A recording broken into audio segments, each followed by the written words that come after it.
Amados, graça e paz da parte do nosso Senhor Jesus Cristo. Eu sempre digo isso, e é verdade, que é um prazer estar sempre, ou volta e meia, né? Estou um pouco ausente, mas veiculando a palavra de Deus para vocês e com vocês. Eu estive um pouco ausente devido a muitos compromissos. Gostaria de dar uma atenção muito melhor e maior a este canal e quero me esforçar o máximo possível para que isso seja notório, né? Para que isso aconteça. Mas na medida do possível a gente vai gravando alguns vídeos de esclarecimentos dentro da palavra de Deus e que também, claro, esclarece a mim mesmo, porque quanto mais você pesquisa, mais você aprende também. Eu quero também, antes de veicular esse vídeo aqui, que é uma resposta a uma pergunta feita, dizer para vocês que eu vou deixar aqui embaixo na descrição os links para a minha rede social. Vou deixar para a página Palavra Pensada no Facebook, que são vídeos curtos. Vou deixar também o link do nosso canal, que nós começamos agora, esse canal chamado Último Tempo, em que nós vamos tratar de escatologia e também de apologética cristã, ok? E também vou deixar a descrição aqui da casa de recuperação ou da casa de apoio em que nós trabalhamos, em que nós estamos ajudando ali a gerir aquela casa, ok? E você pode conhecer a casa através da nossa página no Facebook, vai ter o endereço lá.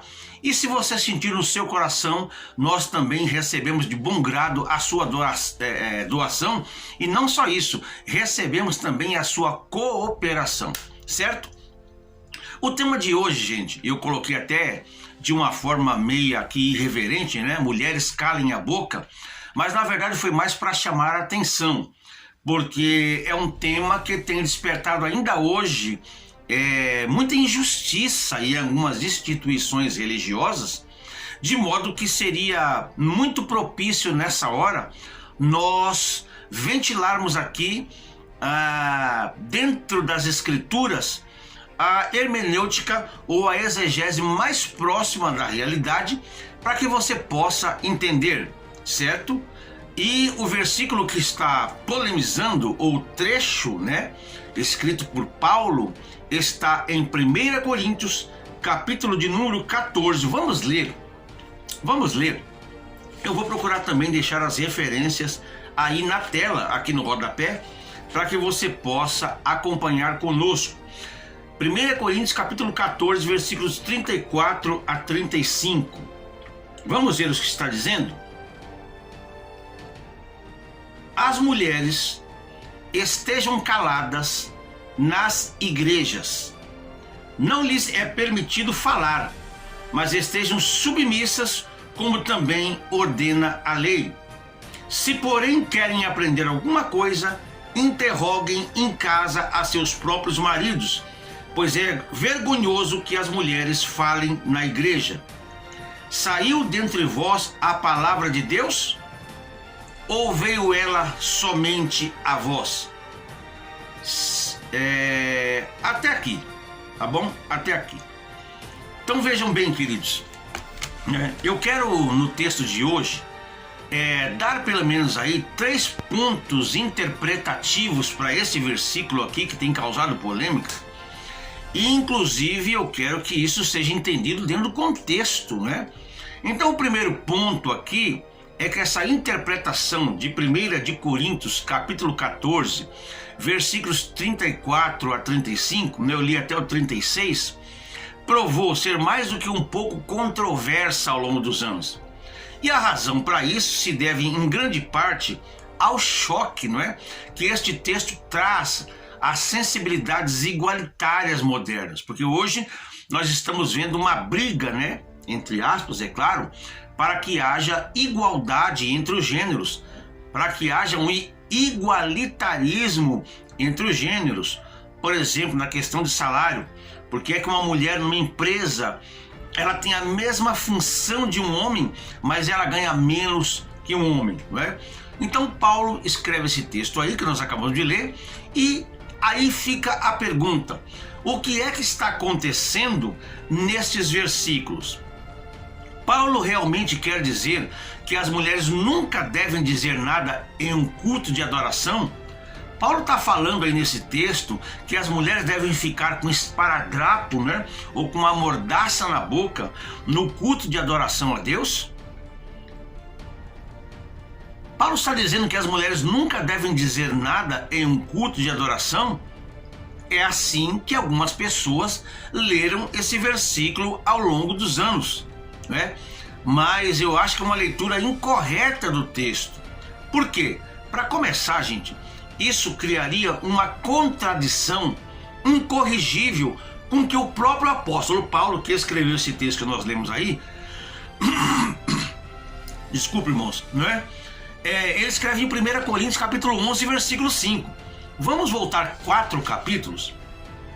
1 Coríntios capítulo 11, versículo 5 está dizendo assim: mas toda mulher que ora ou profetiza com a cabeça descoberta desonra a sua própria cabeça e é como se tivesse rapada.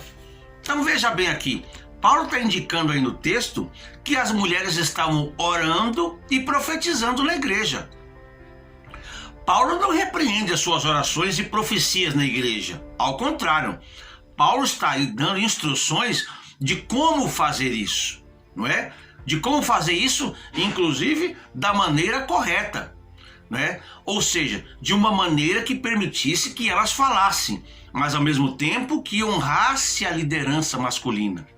Então, mulheres profetizando na Assembleia estavam de acordo com o que o apóstolo Pedro disse ser característico do dom do Espírito na nova aliança, que foi predito lá em Joel. Lembra disso? Vamos ver Atos dos Apóstolos, capítulo 2, versículo 17. É sempre bom a gente mexer com a Bíblia, irmão, porque a Bíblia interpreta-se a si mesma. Atos 2:17, quando Pedro estava ministrando, né, aquele discurso no dia de Pentecoste, ele fala aqui, olha, nos últimos dias, diz Deus, do meu espírito derramarei sobre toda a carne, os vossos filhos e as vossas filhas profetizarão, os vossos jovens terão visões e os vossos velhos sonharão sonhos. Quem vai profetizar? Filhos e filhas.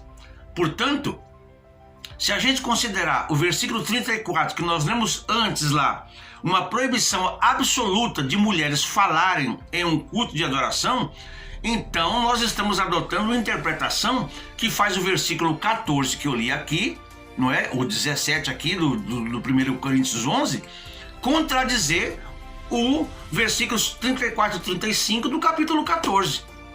E isso não pode ser, porque Deus não pode se contradizer.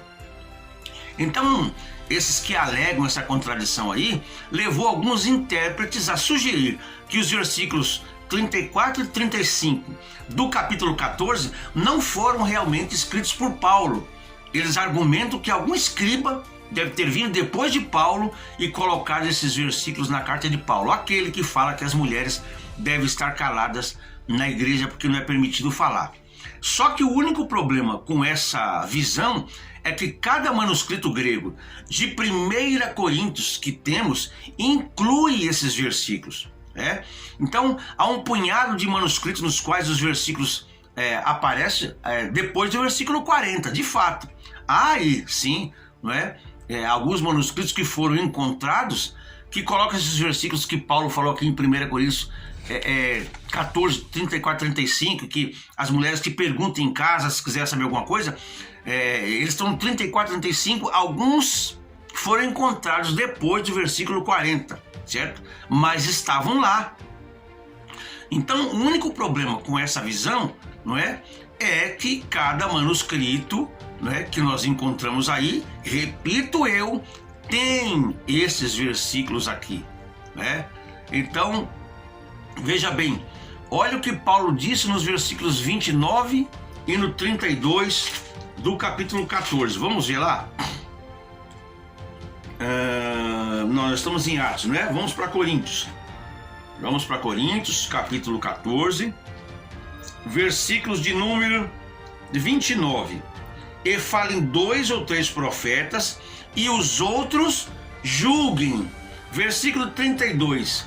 Os espíritos dos profetas estão sujeitos aos próprios profetas. Então, os profetas não devem apenas profetizar, mas também avaliar outras profecias para ver se são verdadeiras.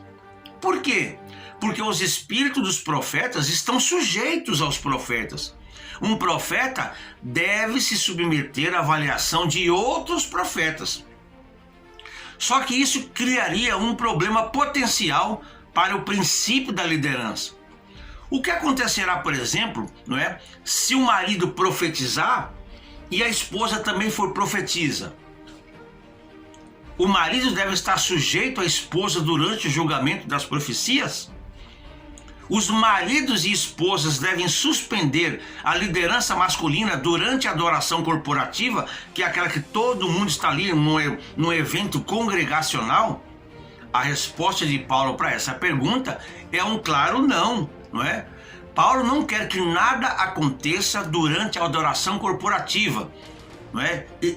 O que ele não quer que aconteça? Alguma coisa que venha a perturbar o princípio da liderança que ele tão cuidadosamente exortou a obedecer em 1 Coríntios, capítulo 11, versículo 2 a 16.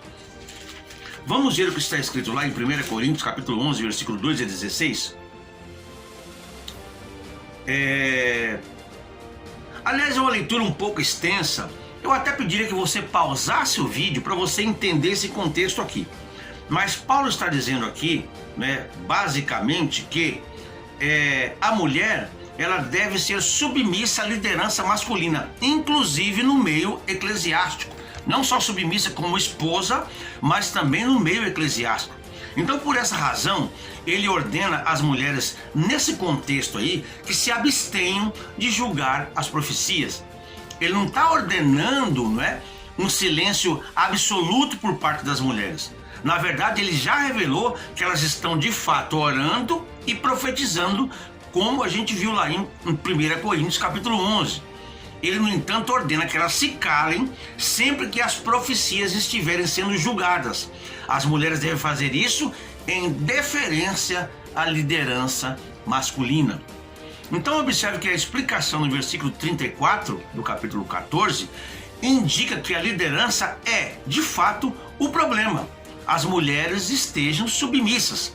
A palavra grega traduzida como submissão é a mesma para sujeição do versículo 32.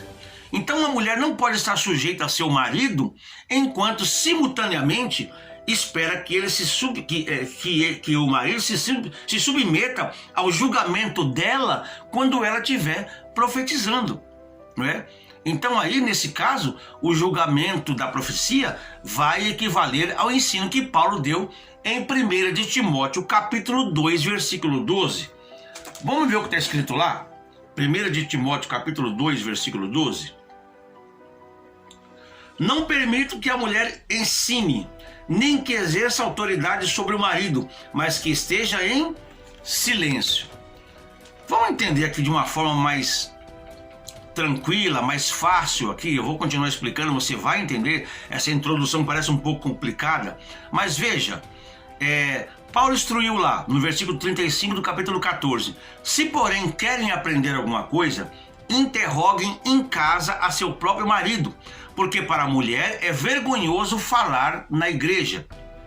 Então vejam, se durante uma reunião congregacional, o que eu chamei aqui de reunião corporativa, houvesse profecia, se a mulher tivesse dúvidas sobre uma profecia, ela deveria então reservar todas as discussões para conversas particulares com o marido. Ela não deveria levantar questões ou objeções durante o culto de adoração. Por quê? Porque era vergonhoso para ela falar de qualquer maneira que possa sugerir uma subversão da liderança masculina. A palavra traduzida como vergonhoso no texto aqui é usada apenas mais uma vez lá em 1 Coríntios, no capítulo 11, versículo 6. Dá uma pausa aí, tô deixando aqui no rodapé, tá? O que está dizendo lá em 1 Coríntios, capítulo 11, versículo 6, onde Paulo mais uma vez está falando sobre potenciais violações da liderança masculina. Então, gente, novamente, Paulo não é contra as mulheres falarem de modo geral. Ele reconhece que elas estão orando em voz alta, que estão profetizando em voz alta nas assembleias. Nós lemos lá em 1 Coríntios 11, 5. Ele simplesmente não quer que elas julguem as profecias na assembleia, porque isso violaria a norma de liderança. Paulo, inclusive, tem um último item que vale a pena comentar. Veja no versículo 36, está escrito assim: porventura a palavra de Deus se originou no meio de vós, ou veio ela exclusivamente para vós? Lembre-se que Paulo começa sua ordem com um apelo sobre como as coisas são feitas. Veja no versículo 33 do capítulo 14, na parte B, que ele diz assim: em todas as igrejas. Vamos lá, vamos voltar novamente. Eu gosto de explorar bastante para a gente entender. Então, 1 Coríntios, capítulo 14, versículo 33. Pois Deus não é Deus de confusão, senão de paz, como em todas as igrejas dos santos. Por que isso foi uma consideração relevante? A palavra de Deus não é de domínio exclusivo de nenhuma igreja.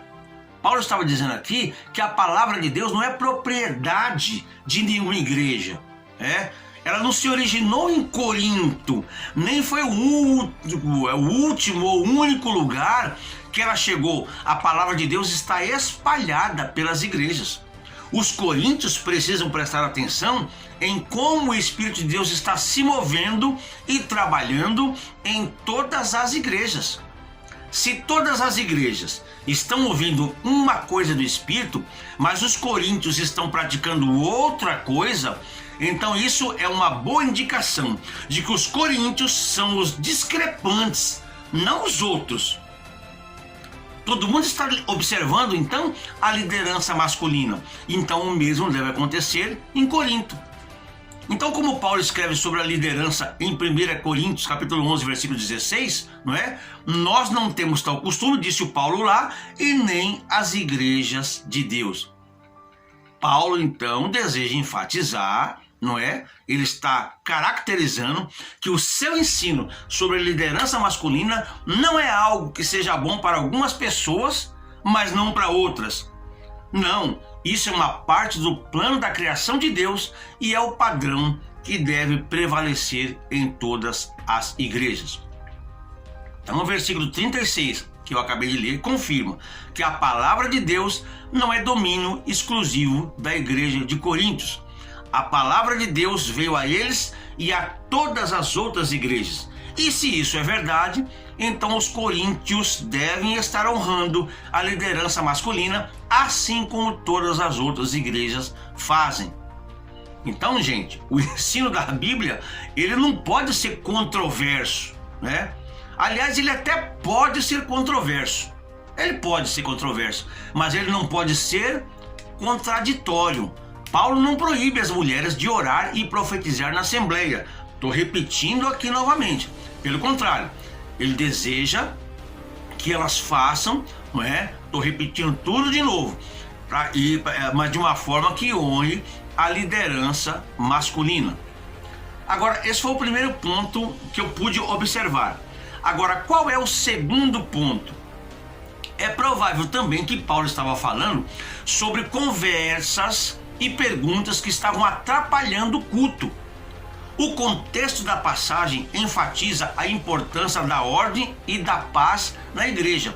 Quase todas as Bíblias, no capítulo 14 de 1 Coríntios, colocam como título assim: a necessidade de ordem no culto, a partir do versículo 26, não é isso? A necessidade de ordem no culto. Então, ou seja, no culto não pode ter bagunça. O culto não pode ser uma anarquia.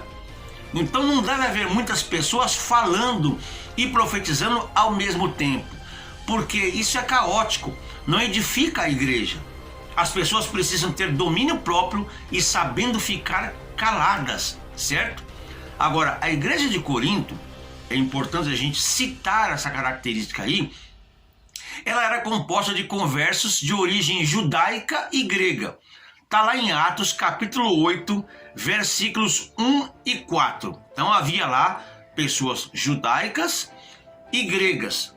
Nos serviços religiosos das sinagogas da época, as mulheres judias assumiam uma atitude passiva, né? Elas tinham, vamos ser sinceros, elas eram meio que relegadas ao segundo plano, era a cultura da época, né? E elas permaneciam separadas dos homens, sentavam geralmente no fundo lá da sinagoga e se comportavam com aquele decoro, com discrição, não é? Vamos dizer que elas não apareciam. Já o paganismo grego de Corinto estimulava uma participação litúrgica, não é? Ou nos trabalhos religiosos aí, da mulher de uma forma mais intensa, não é? A mulher ela tinha uma participação muito mais consistente na liturgia pagã do que as mulheres judias, que praticamente nem tinham participação, a não ser que profetizasse e orasse.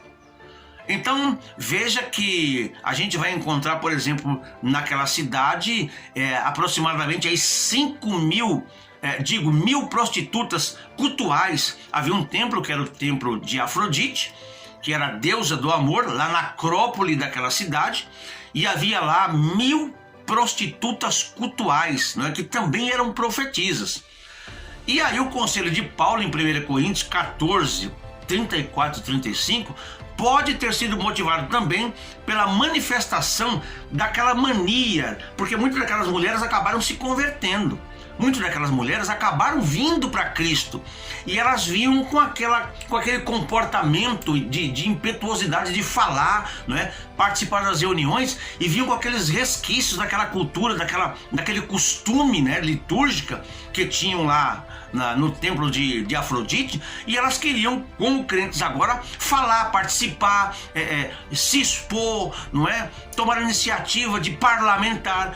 E aí, no cristianismo, Paulo começou a ter alguns problemas com isso, porque elas eram provenientes do paganismo. Então, endossando essa posição, Jack Blank, né, ele parafraseou de uma forma interpretativa esse texto em um livro chamado The Clear Word.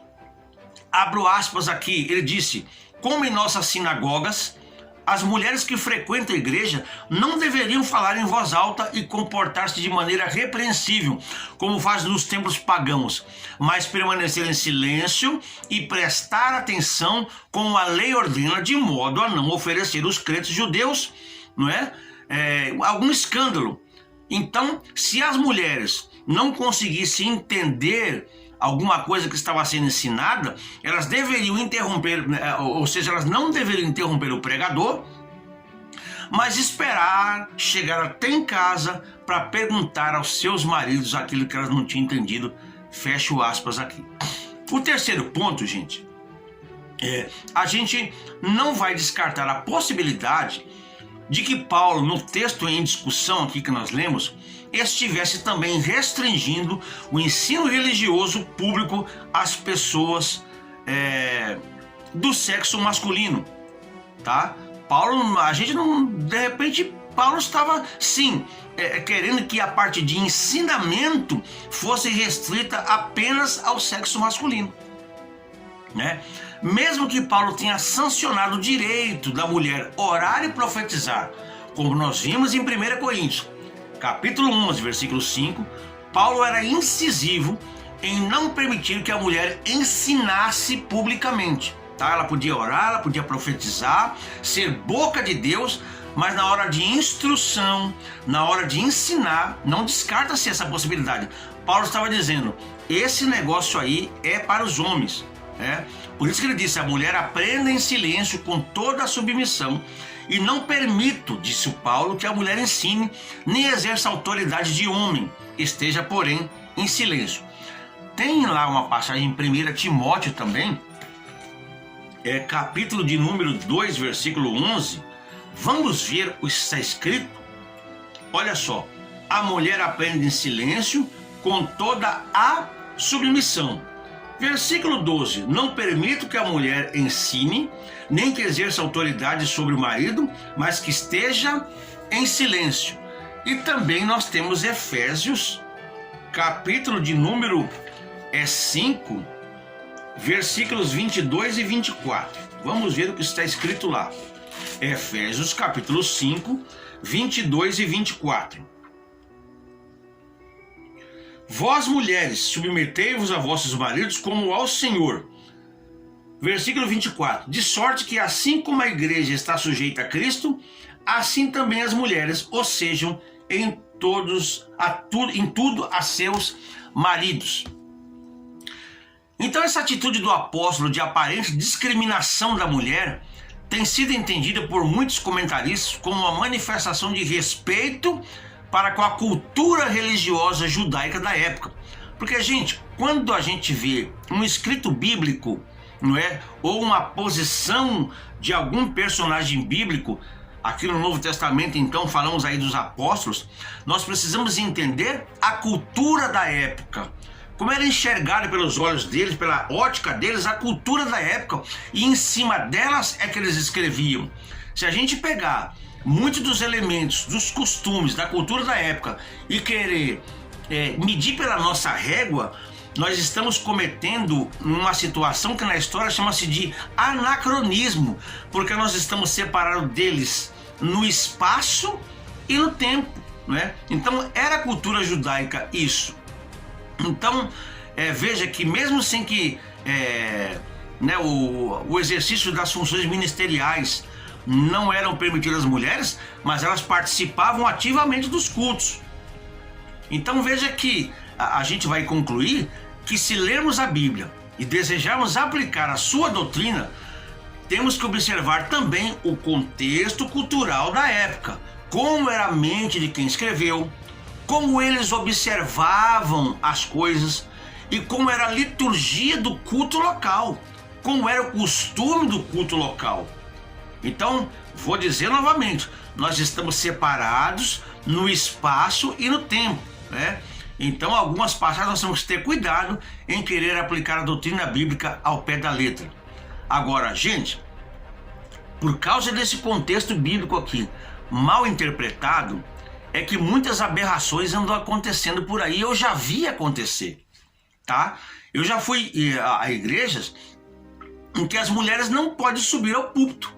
Tem um microfone embaixo, não é? Elas têm oportunidade, mas só pode falar de lá. Outros lugares nem se convidam pregadoras, de jeito nenhum. E quem está pregando não está profetizando? Não é? Por que nas festividades de trabalho feminino, por exemplo, um trabalho com círculo de oração, um trabalho feminino, quem prega é homem? Quantas pregadoras que a gente tem usadas por Deus aí? Por que não se coloca mulheres para pregar? Mulheres para falar às mulheres? Não é? Nós temos ministérios que não permitem que as mulheres sentem na cadeira onde fica o púlpito. Muitas delas trabalham até com liderança de adolescente, liderança de jovens, não é? Estão ali ajudando a igreja, mas quando chega um trabalho com jovens ou com os adolescentes, elas têm que ficar lá embaixo. Não é? Agora, eu vejo alguns cultos aí em sede de campo, sede de setores, não é? Aonde se faz lá um culto feminino a nível de campo, a nível de setor, em que os pastores ficam tudo em cima do púlpito, aí colocam uma mesinha lá embaixo, a irmã que é dirigente do campo, do setor, do trabalho feminino, ministra para as irmãs lá, ou dirige o culto lá, as irmãs tudo lá na frente, a irmã com a mesinha embaixo e os pastores nas costas da irmã que está dirigindo o culto, porque não querem descer. Qual é o problema de descer, gente? Qual é o problema de descer do pedestal e se nivelar as irmãs na oração corporativa? Será que isso vai torná-los inferiorizados? Então vamos tomar cuidado e agir com equilíbrio. Então, biblicamente, o princípio da liderança pastoral masculina jamais deve ser quebrado. Isso é bíblico. Jamais deve ser depreciado, jamais deve ser mudado. Não deve também o princípio da submissão bíblica da esposa ao marido ser violado.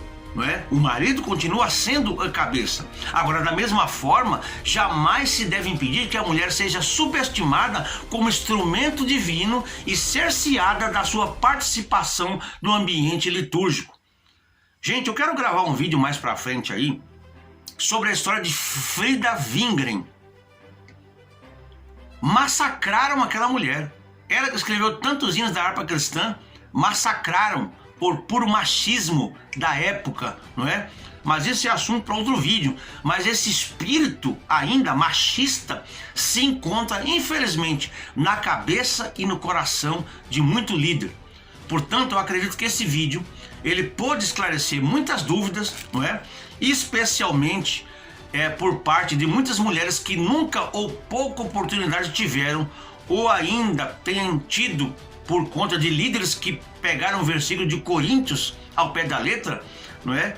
E amordaçaram muitas mulheres que são verdadeiros vasos de Deus. Então Paulo jamais diz que as mulheres não devem atuar, não devem profetizar, não devem pregar.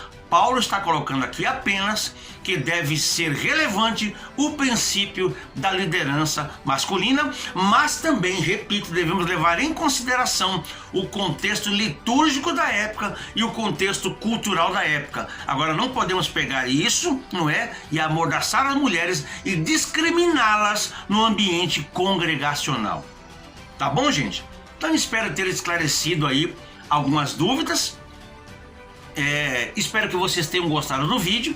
Se gostaram, não é? Eu sempre peço depois do vídeo, não antes, que você possa aí curtir esse vídeo, que você possa compartilhar esse vídeo, que você possa inscrever-se em nosso canal, ok, gente? E a minha oração por todos os inscritos é diária, para que Deus abençoe a sua vida, para que Deus guarde a sua casa. E também nós estamos à disposição para cooperar na sua igreja, para cooperar na sua comunidade, com palestras, estudos bíblicos e ministração da palavra de Deus. Eu vou deixar mais para frente aí todos os temas que nós temos de palestra, de estudos bíblicos, para que, caso você entenda que nós possamos ser um canal de bênção para o seu povo, para a sua igreja, para a sua comunidade, nós estejamos aí à disposição para cooperar de muito bom grado e muito bom coração. Meus amados, a paz do Senhor, Deus abençoe a sua vida e até o próximo vídeo.